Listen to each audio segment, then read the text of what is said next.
Hello everyone, welcome back to the channel. In this video we'll dive into best trading view indicator for beginners.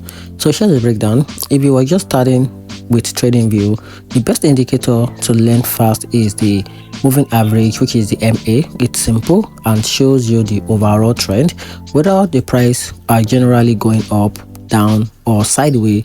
A 50 period and 200 period moving average on chart help you see long and mid-time trend without confusion. Another great beginner tool is the relative strength index, which is the RSI. It shows when an asset might be overbought or oversold, so you can spot potential entry and exit point. Pair MA, which is the moving average, and RSI together.